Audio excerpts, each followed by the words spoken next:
4:22-32 Efesus 4:22-32 Adapun cara hidup yang lama, kamu diajar untuk menanggalkan diri lama, yang dirusak oleh keinginan-keinginan yang menipu, untuk diperbarui dalam pemikiranmu, dan mengenakan diri baru, yang diciptakan untuk menjadi seperti Allah dalam kebenaran dan kekudusan dari kebenaran. Oleh karena itu, masing-masing dari Anda harus meninggalkan kepalsuan dan berbicara kebenaran kepada sesama Anda, karena kita semua adalah anggota dari tubuh yang sama. Kalau marah jangan berbuat dosa. Redakan amarahmu sebelum matahari terbenam, dan jangan beri tempat bagi iblis. Apa yang Anda curi, jangan curi lagi.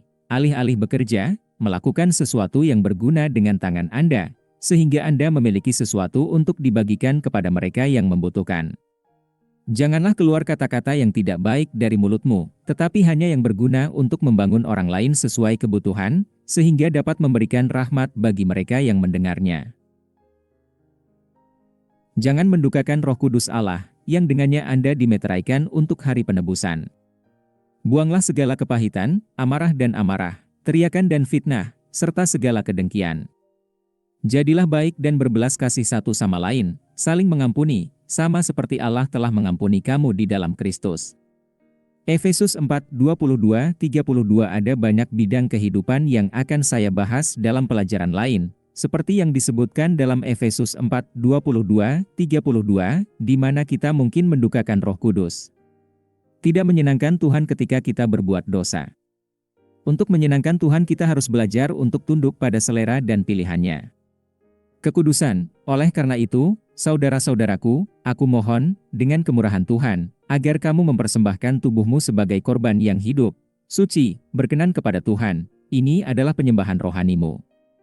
Jika dengan pembaruan pikiranmu, maka kamu akan dapat menguji dan menyetujui apa kehendak Tuhan, kehendaknya yang baik, dapat diterima, dan sempurna. Roma 12:1-2 Cinta sementara kekudusan cenderung terutama berurusan dengan penghapusan sikap dan tindakan berdosa, cinta, sebaliknya, melibatkan pengembangan sikap dan tindakan saleh. Dan seperti dua lengan salib kita harus menjaga keseimbangan kasih dan kekudusan dalam kehidupan Kristen. Seperti halnya kekudusan, ajaran tentang praktik cinta kasih cukup luas. Karena itu, saya hanya akan menyebutkan konsep dasar di sini dan kemudian membahas detailnya. Kasih kepada Tuhan ditunjukkan oleh ketaatan kita. Inilah kasih Allah, menaati perintah-perintahnya. 1 Yohanes 5:3 Jikalau kamu mengasihi aku, kamu akan menuruti apa yang aku perintahkan. Yohanes pukul 14:15 Tuhan senang tidak hanya ketika kita mengungkapkan kasih kita kepadanya dalam ibadah, tetapi juga ketika kita menaati perintahnya untuk mengasihi orang lain. Perhatikan bahwa menyenangkan Tuhan bukanlah masalah melakukan apa yang benar dan tidak melakukan apa yang salah.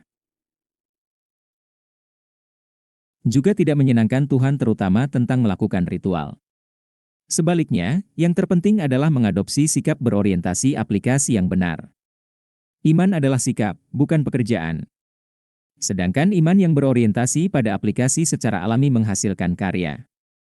Rendah hati adalah sikap. Kekudusan di atas segalanya adalah sikap. Cinta adalah sikap yang pertama dan terutama. Menjalani kehidupan Kristen terutama tentang mengembangkan dan mempertahankan sikap yang benar. Penampilan seorang Kristen sebagian besar merupakan fungsi dari sikapnya. Pertanyaan diskusi bagi Anda, apa tujuan utama kehidupan Kristen? Belum tentu tujuannya, tetapi tujuan yang ingin dicapai oleh orang Kristen? Argumen apa yang dapat dibuat untuk mendukung dan menentang gagasan bahwa semua anak Allah tidak menyenangkan Dia pada tingkat yang sama? Bagaimana menilai penggunaan waktu luang seseorang dapat menjadi ukuran sejauh mana orang itu menyukai Tuhan? Apa syarat untuk menyenangkan Tuhan? Selain berjuang untuk menyenangkan Allah, apa yang dapat dilakukan orang lain untuk membantu kita mencapai tujuan itu? Tanpa menjelaskan secara rinci, jelaskan prinsip-prinsip dasar di balik upaya orang Kristen untuk menyenangkan Tuhan.